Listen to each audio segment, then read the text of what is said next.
പ്രിയപ്പെട്ട ഈ യോഗത്തിൻ്റെ അധ്യക്ഷൻ ശ്രീ TS പ്രദീപ്, ഈ ധർണ ഉദ്ഘാടനം ചെയ്ത ആരാധനായ എൻ്റെ പഴയകാല നേതാവും ഞാൻ വളരെ ഏറെ ബഹുമാനിക്കുന്ന കേരളത്തിലെ രാഷ്ട്രീയ നേതാക്കളിലൊരാളായ ശ്രീ നീല ലോകിതദാസൻ അവർ, അതുപോലെ ഇസാഖടക്കമുള്ള ഈ യുക്തിവാദി സംഘത്തിൻ്റെ നേതാക്കന്മാരെ, ഇതിൻ്റെ ഭാരവാഹികളെ, പ്രിയപ്പെട്ട സഹപ്രവർത്തകരെ,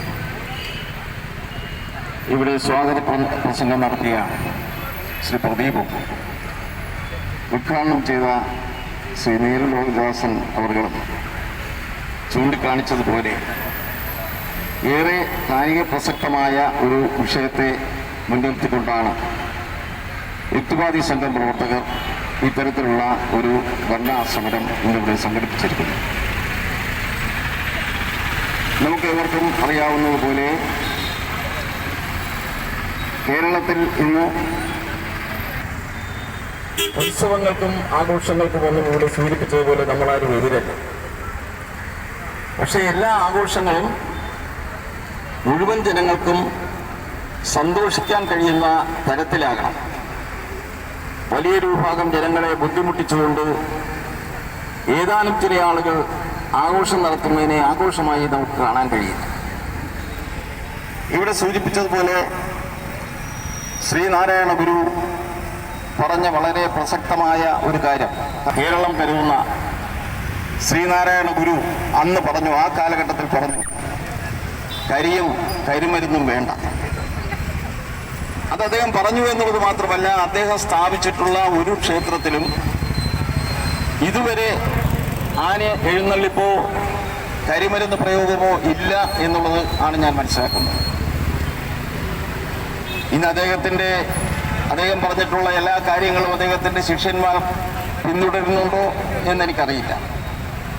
പക്ഷെ അദ്ദേഹം പറഞ്ഞിട്ടുള്ള പല കാര്യങ്ങളും നമ്മുടെ സമൂഹത്തിന് പ്രസക്തമായ കാര്യങ്ങളാണ്. ഇവിടെ നേരത്തെ പറഞ്ഞ പോലെ ഒരു ജാതി ഒരു മതം ഒരു ദൈവം മനുഷ്യന് എന്ന് മാത്രമല്ല, മതം ഏതായാലും മനുഷ്യൻ നന്നായാൽ മതി എന്ന് പറഞ്ഞതുമല്ല, അദ്ദേഹം സ്ഥാപിച്ചിട്ടുള്ള അമ്പലങ്ങളിൽ പലതും കണ്ണാടി പ്രതിമയും ദീപവും ഒക്കെ പ്രദർശിച്ചുകൊണ്ട് നിന്റെ മുഖത്ത് നോക്കി നീ പ്രാർത്ഥിക്കാൻ അദ്ദേഹം ജനങ്ങളെ പ്രേരിപ്പിക്കുകയാണ് ചെയ്തത്. പ്രകാശമാണ് ദൈവം എന്ന് അദ്ദേഹം ജനങ്ങളെ ഓർമ്മിപ്പിക്കുകയാണ് ചെയ്തത്. അതുപോലെ തന്നെ ഒരു യാത്രാമധ്യേ ഒരു സഹയാത്രികൻ അദ്ദേഹത്തോട് ചോദിച്ചു, അദ്ദേഹം ഒരു ഭിക്ഷുവാണ് എന്ന് മനസ്സിലാക്കിക്കൊണ്ട് ചോദിച്ചു, താങ്കളുടെ ജാതി ഏതാണ്?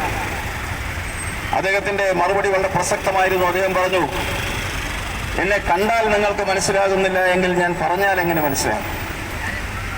ഞാൻ മനുഷ്യജാതിയിൽ പിറന്നവനാണ്. അത് കണ്ടാൽ നിങ്ങൾക്ക് മനസ്സിലാകുന്നില്ലെങ്കിൽ പിന്നെ നിങ്ങൾക്ക് ഞാൻ പറഞ്ഞാൽ എങ്ങനെ മനസ്സിലാകും?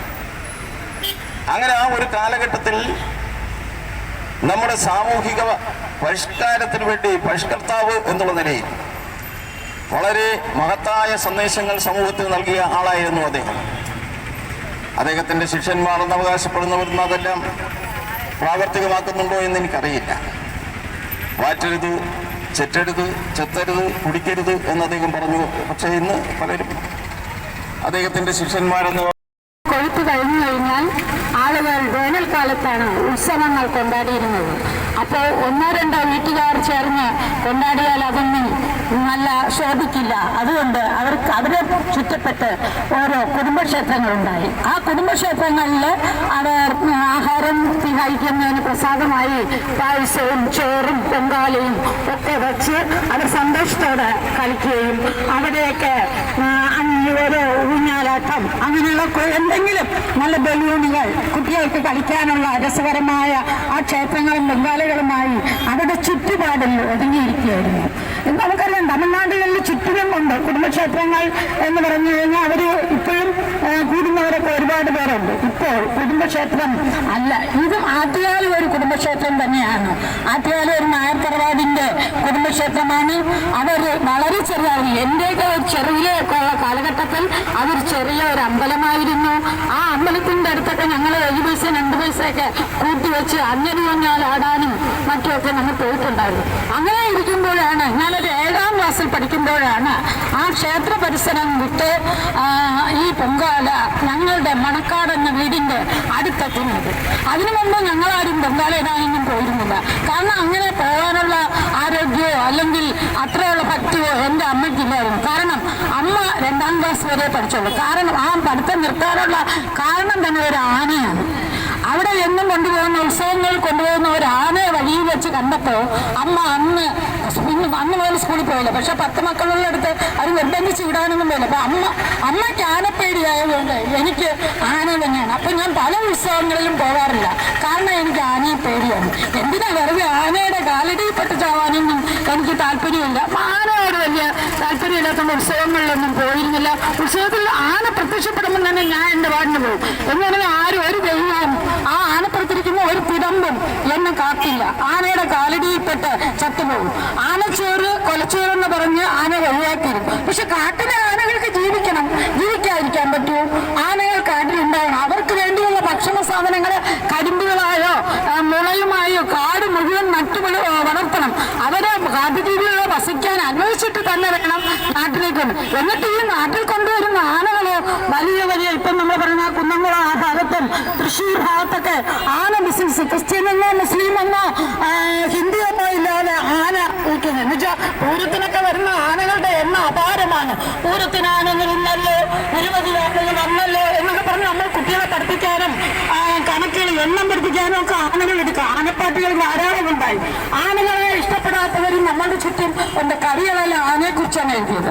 ഈ പിള്ളയാർ എന്ന സങ്കല്പം തന്നെ എങ്ങനെ ഉണ്ടായി? ഇപ്പൊ തമിഴ്നാട്ടിലുണ്ടായത് പകുതി മനുഷ്യനും മുകൾ ഭാഗം മാത്രം അതിന്റെ കഴിയുന്നുള്ള ആളാണ് പിള്ളയാർ. നമ്മുടെ നാട്ടിൽ അതിനെ വിനായകനെന്നും ഗണപതി എന്നും ഒക്കെ പറയുന്നു. കാരണം ഈ ആനകളാൽ മരിക്കപ്പെട്ട ആളുകളെ സ്മരിക്കുന്നതിലേക്ക് വേണ്ടി ചെറിയ ചെറിയ ആരാധനാലയങ്ങൾ ഉണ്ടാക്കിയതാണ് ഈ പിള്ളയാർ എന്ന സങ്കല്പം. അതുപോലെ തന്നെയാണ് നാഗരിന്റെയും രൂപങ്ങളും ഉണ്ടായത്. നാഗർ പാമ്പ് കടിച്ച് ചത്തു കഴിഞ്ഞാൽ ഇനി കടിക്കാതിരിക്കാൻ വേണ്ടി അവരെ ഒരു പ്രതിഷ്ഠിക്കും. അങ്ങനെ കുടുംബക്ഷേത്രങ്ങളിലാകെ പിള്ളയാർ സങ്കല്പം. പിന്നെ മരണത്തിനായിട്ടൊരു നായകൻ, മരണത്തിന്റെ നാഥൻ എന്ന് പറയുന്ന ശിവൻ എന്താണ്? കഴുത്തിൽ പാമ്പ്, കടിക്കുന്ന പാമ്പ്, കഴുത്ത് മുഴുവൻ മരിച്ചു കഴിഞ്ഞവരുടെ തലയോട്ടികൾ ഇട്ടിരിക്കുന്നു. അത് കഴിഞ്ഞാൽ ചുടല ഭസ്മമാണ്. അപ്പൊ അവിടെയൊക്കെ ഉണ്ടായി ക്ഷേത്രങ്ങളുണ്ടാകും. പേടിയിൽ നിന്നുണ്ടായ ക്ഷേത്രങ്ങളെ നമ്മൾ സംരക്ഷിച്ചു പോയതാണ്. ഇപ്പോൾ ആ ക്ഷേത്രങ്ങൾ വലുതാക്കി. ഇപ്പൊ കോടിക്കണക്കിന് പേര് വന്നു പോകുന്ന സ്ഥലമാണ്. ഇപ്പൊ കുംഭമാല പോലെയുള്ള സ്ഥലങ്ങളൊന്നും ഗുരുവായൂർ പൂരങ്ങളിൽ വരുമെന്നൊക്കെ പറയുന്നു. ആളുകളെല്ലാം ചെന്ന് പറഞ്ഞാൽ എവിടെയാ കാലടിയിൽപ്പെട്ട് മരിക്കുകയാണ് ചെയ്യുന്നത്. ഇപ്പോൾ ഈ കുംഭമേളയിലും നമ്മൾ അറിയപ്പെട്ട് മരിച്ചത് തന്നെ 10, 600, 700 പേര് മരിച്ചിരിക്കും. ഇത് കൂടാതെ എത്രയോ പേർ മരിക്കുന്നു. നമ്മൾ ആളുകൾ വേണ്ടാവില്ലേ? പിന്നെ ഈ പൊങ്കാലയെ കുറിച്ച്, ഈ പൊങ്കാല എന്ന് പറയുന്ന സങ്കല്പം നോക്ക്. വീട്ടില് നമ്മൾ ഗ്യാസ് തീർന്നു പോയാൽ കുറച്ചിരിക്കുന്ന ചിരട്ടയോ കൊതുമ്പോ എടുത്ത് വീട്ടിൽ വേവിക്കാൻ അവർക്ക് സമയമില്ല. അപ്പോഴവര് ഓൺലൈൻ വഴി ഓർഡർ ചെയ്ത് ചെയ്യുന്ന പെണ്ണുങ്ങൾ ഈ വെയിലത്ത് വന്നിരുന്ന് സെറ്റ് സാരി കൊടുത്ത് ഉള്ള പൊങ്കാലെന്ന് മാത്രമല്ല, ഇപ്പൊ പൊങ്കാലയ്ക്ക് 1 പൊങ്കാല 2 പൊങ്കാല ഇട്ട് നിർത്തുകയല്ല. അവിടെ വന്നിരുന്ന് മണ്ടക്കുറ്റ്, തെരളി, പിന്നെ എന്തൊക്കെയാണോ ഇവര് കോഷ്ടികൾ കാണിക്കുന്നതെന്ന് നമുക്ക് തന്നെ അറിയില്ല. ഈ സ്ത്രീകൾക്ക് അപ്പൊ പുകയില്ല. കുറെ പേര് കൊണ്ടുകൊടുക്കും ഐസ്ക്രീം, മറ്റു സാധനങ്ങളെല്ലാം കൊണ്ടുകൊടുത്ത് അവരെ തണുപ്പിക്കുവാനാകും. ഈ ചൂടത്ത് എന്തിനാണ് ഇവർ ഈ വേനൽക്കാലത്ത്? നമ്മുടെ ഇത്രയും നേരം ഇരുന്നപ്പോ ചൂട് സഹിക്കാൻ പറ്റില്ല. 11 മണി മുതൽ 1 മണി വരെയുള്ള ചൂട് സഹിക്കാൻ പറ്റുന്നില്ല. ഞങ്ങൾക്ക് ഈ ചുറ്റുപാടും വന്നിരിക്കാതെ ഈ ഭക്തി ഉണ്ടെങ്കിൽ അവരുടെ നാട്ടിലിരുന്ന് അവർ പൊങ്കാലയിടുകയും വല്ലതും വന്ന് കണ്ട് ആഘോഷങ്ങളാക്കി പോവുകയും ചെയ്യണമെന്നാണ് എന്റെ സഹോദരിമാരോട് എനിക്ക് പറയാനുള്ളത്. ഈ ഉത്സവങ്ങളും ഈ ആനയും വെടിക്കെട്ടിന്റെ ശബ്ദം കേട്ട് ഒരു ക്ഷേത്രത്തിൽ വെടിക്കെട്ട് വന്നു. ഞാൻ പറഞ്ഞു, അയ്യോ നിങ്ങൾ എന്തിനാണ് ഈ വെടിക്കെട്ട് വെച്ചത്? 97 വയസ്സായ അപ്പൂപ്പന് ഒരു വെപ്രാളം പോലെ വരുന്നു. നിങ്ങളൊന്നും മതിയാകും. നിങ്ങൾക്ക് 97 വയസ്സുള്ള അപ്പൂപ്പനുണ്ടെന്ന് പറഞ്ഞുകൊണ്ട് നിങ്ങൾക്ക് വെടിക്കെട്ട് ഉണ്ടാക്കാൻ പാടില്ലേ എന്ന് ചോദിച്ചാൽ അത് എൻ്റെ കുടുംബക്ഷേത്രമാണ്, എൻ്റെ അച്ഛൻ്റെ കുടുംബക്ഷേത്രമാണ്. എനിക്ക് കുടുംബത്തിൽ നിന്ന് മാറിപ്പോകാൻ പറ്റുമോ ക്ഷേത്രം ചുറ്റുമുണ്ടെന്ന് പറഞ്ഞ് ഇല്ല. അപ്പൊ അതുപോലും ആരും കേൾക്കാത്ത ഒരു കാലഘട്ടത്തിൽ ഈ നമ്മുടെ വെടിക്കെട്ടിനും ആനകൾക്കിടെ സംരക്ഷണത്തിനും വേണ്ടി ധാരാളമായി തന്നെ ഇനിയും പ്രവർത്തനങ്ങൾ ഉണ്ടാകണം. ഈ മന്ത്രിമാരും നമ്മുടെ സർക്കാരുമെല്ലാം ഇതിന് കുറച്ചെങ്കിലും വോട്ട് മാത്രം പോരാ. നിങ്ങൾക്ക് ഈ വോട്ട് കിട്ടുന്നത് എല്ലാവരുടേതാണെങ്കിൽ പോലും ഇത്തരം നിയന്ത്രണങ്ങൾ ഏർപ്പെടുത്തണമെന്ന് പറഞ്ഞുകൊണ്ട് ഞാൻ എൻ്റെ ചെറിയ വാക്കുകൾ ഇവിടെ ഉപസംഹരിക്കും. സുഹൃത്തുക്കളെ, ഇന്ന് നാം ഇവിടെ കൂടിയിരിക്കുന്നത് ബഹുമാനപ്പെട്ട ഹൈക്കോടതിയും ഗവൺമെൻറ്റും എല്ലാം കർശനമായി നിയന്ത്രണങ്ങൾ വരുത്തിയിട്ടുള്ള നിയമം വഴി കർശനമായി നിയമം വഴി ഉത്തരവുകൾ പാലിക്കാത്തതിൻ്റെ പേരിലാണ് നാം ഇവിടെ കൂടിയിരിക്കുന്നത്. നിങ്ങൾക്കറിയാം, ഉച്ചഭാഷിണി ശല്യം ഈ പരീക്ഷാകാലത്ത് പോലും യാതൊരു വിധത്തിലുള്ള ഇളവുമില്ലാതെ നിർബാധം അനുസൂതമായി കോളാമ്പി മൈക്കും അല്ലാത്ത മൈക്കുകളും കൊണ്ട് നമ്മുടെ സാമൂഹ്യ അന്തരീക്ഷം മലീമസമാക്കിയിരിക്കുകയാണ്. ഒരു സ്ഥലത്ത് നിന്നിട്ട് തമ്മിൽ ഒരാളിനെ വിളിക്കാൻ ഫോൺ ചെയ്യാൻ പോലും പറ്റാത്ത രീതിയിൽ ശബ്ദബഹളമാണ് ഇവിടെ എല്ലാം നടത്തിയിരിക്കുന്നത്. ഇത് വളരെ കർശനമായ നിയന്ത്രണം വരുത്തണമെന്ന് ഹൈക്കോടതി മറ്റും പറഞ്ഞിട്ടുണ്ട്. പുല്ല് വിലയാണ് അതിനൊക്കെ എടുത്തിട്ടുള്ളത്. അതുപോലെ തന്നെയാണ് ആനയും വെടിക്കെട്ടും. നമുക്ക് മലയാളികൾക്ക് ഒരു വല്ലാത്ത ഒരു പ്രതിബദ്ധതയാണ് ഈ ഇതിൻ്റെ രണ്ടിനോട്. പക്ഷേ യാതൊരു വിധത്തിലുള്ള നിയന്ത്രണങ്ങളുമില്ലാതെ മനുഷ്യജീവന് പുല്ല് വില നൽകിക്കൊണ്ട് വനജീവിയായ ഒരു ആനയെ എല്ലാവിധത്തിലും ക്രൂരമായി പീഡിപ്പിക്കുന്ന രീതിയിലാണ് ഉത്സവങ്ങളിൽ മറ്റും ആഘോഷിക്കുകയും ഇതൊക്കെ ചെയ്യുന്നത്. അതിന് ഒരു സാമൂഹ്യ സംഘടനയായ നമുക്ക് നോക്കിയിരിക്കാൻ കഴിയില്ല. അതിനെതിരെ നമ്മൾ പ്രതികരിക്കും. അതുപോലെ പൊതുസ്ഥലങ്ങൾ, പ്രത്യേകിച്ച് നിരത്തുകൾ കയ്യേറി ഓരോ ക്ഷേത്രങ്ങളുടെയും പള്ളികളുടെയും ചർച്ചുകളുടെയും രീതിയിൽ കൈവശപ്പെടുത്തുകയാണ്. ഇവിടുത്തെ സംബന്ധിച്ചാണെങ്കിൽ നിങ്ങൾക്കെല്ലാം അറിയാം, സെക്രട്ടേറിയറ്റിനകത്ത് പോലും കോമ്പൗണ്ടിനകത്ത് പോലും പൊങ്കാലിടുന്ന ഒരു ജനവിഭാഗമായി നമ്മൾ മാറിയിരിക്കുന്നു. ആളിളകിയ ഭക്തവിലാസം ആളുകളാണ് ഇപ്രകാരം നമ്മുടെ നിരത്തുകളിൽ യാത്രാ തടസ്സം ഉണ്ടാക്കിക്കൊണ്ട് ചെയ്യുന്നത്. പക്ഷേ ഇവിടുത്തെ രാഷ്ട്രീയ നേതാക്കന്മാർ റോഡ് കയ്യേറി സ്റ്റേജ് കെട്ടി ഇവിടെ സമ്മേളനം നടത്തിയപ്പോൾ അതിനെതിരെ നമ്മുടെ ബഹുമാനപ്പെട്ട ഹൈക്കോടതി നീങ്ങിയിട്ടുണ്ട്. ഈ 15-ാം തീയതി നടക്കുന്ന ആറ്റുകാൽ പൊങ്കാലയിൽ എന്താണ് ഹൈക്കോടതിയുടെയും നിയമപാലകരുടെയും അഭിപ്രായമെന്ന് നമുക്ക് കണ്ടറിയാം. യാതൊരു വിധത്തിലുള്ള നിയന്ത്രണവും അവർ കൈക്കൊള്ളില്ല എന്നാണ് അറിഞ്ഞിടത്തോളം മനസ്സിലാക്കാൻ കഴിയുന്നത്.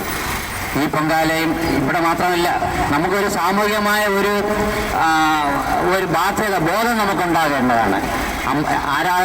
വിശ്വാസം എപ്പോഴും ആരാധനാലയങ്ങളിൽ മാത്രം ഒതുങ്ങി നിൽക്കണം. അതൊരിക്കലും പൊതുജനങ്ങൾക്ക് ശല്യമാകുന്ന രീതിയിലേക്ക് വരാൻ പാടില്ല. അതിന് അങ്ങനെ വരാതിരിക്കാൻ സർക്കാരുകളും വകുപ്പുകളും പ്രവർത്തിക്കേണ്ടതാണ്. നിർഭാഗ്യവശമെന്ന് തന്നെ പറയട്ടെ, അത് ഒരു രീതിയിലും പാലിക്കപ്പെടുന്നില്ല. എല്ലാ സർക്കാർ സംവിധാനത്തിൻ്റെയും പിന്തുണയോടുകൂടിയാണ് ഈ നിയമലംഘനങ്ങൾ എല്ലാം നടത്തുന്നതെന്ന് നമുക്കെല്ലാം അറിയാവുന്നതാണ്. എന്തായാലും ഇന്നത്തെ ഈ പരിപാടി തിരുവനന്തപുരം വിറ്റുവാരി സംഘവും ജനാധിപത്യ വേദിയും സംയുക്തമായി നടത്തുന്ന ഈ സമരപരിപാടി നമ്മുടെ ഒരു ബാധ്യതയാണ്. നമ്മളെങ്കിലും ഇതിനെതിരെ ശബ്ദിച്ചില്ലെങ്കിൽ നാളത്തെ തലമുറ നമുക്ക് നേരെ വിരൽ ചൂണ്ടുവന്നതിൽ യാതൊരു സംശയവും വേണ്ട. അതിനാൽ ഇതിൽ പങ്കെടുത്ത് ഞാൻ അഭിവാദ്യം ചെയ്യുന്നു. നമസ്കാരം. ഇവിടെ ഉത്സവങ്ങളും കലാപരിപാടികളും ആനന്ദാഘോഷങ്ങളൊന്നും വേണ്ടെന്ന് ആരും പറയുന്നില്ല. ആ ധാരാളം വികാസത്തിനും മാനസിക വികാസത്തിനും ഐക്യത്തിനൊക്കെ ഉള്ള ഒരു ഉപാധിയാണ്. എല്ലാ കലാകാരന്മാരും വേണം. പക്ഷേ ഇവിടെ എന്താ നടക്കുന്നത്? നമ്മുടെ ആരാധനാലയങ്ങളെല്ലാം ഏതെങ്കിലും ഒരു മതവിഭാഗത്തിൻ്റെ വകയാണ്. ഇപ്പോൾ ആരാധനാലയങ്ങളിലാണ് സാംസ്കാരിക സമ്മേളനം. അത് മുസ്ലിമിൻ്റെതായിരുന്നാലും ക്രിസ്ത്യാനിയുടേതായിരുന്നാലും ഹിന്ദുവിൻ്റെതായിരുന്നാലും എല്ലാവരുടെ സാംസ്കാരിക സമ്മേളനം അതേ ഉള്ളൂ. ഈ സാംസ്കാരിക സമ്മേളനത്തിൽ പങ്കെടുത്ത് സംസാരിക്കാൻ പോകുന്നത് പുരോഗമന പ്രസ്ഥാനത്തിൻ്റെ കമ്മ്യൂണിസ്റ്റുകാരായ വിപ്ലവകാരികളായ മന്ത്രിമാർ. ഈ കഴിഞ്ഞ ദിവസം എൻ്റെ വീട്ടിനടുത്തൊരു സംഭവം നടന്നു. ഒരാൾ കുറച്ച് വസ്തുക്കൾ വാങ്ങി പിരിവ് നടത്തി ഒരു 10-20 ദൈവങ്ങളെ അവിടെ പ്രതിഷ്ഠിച്ചിരിക്കുന്നു.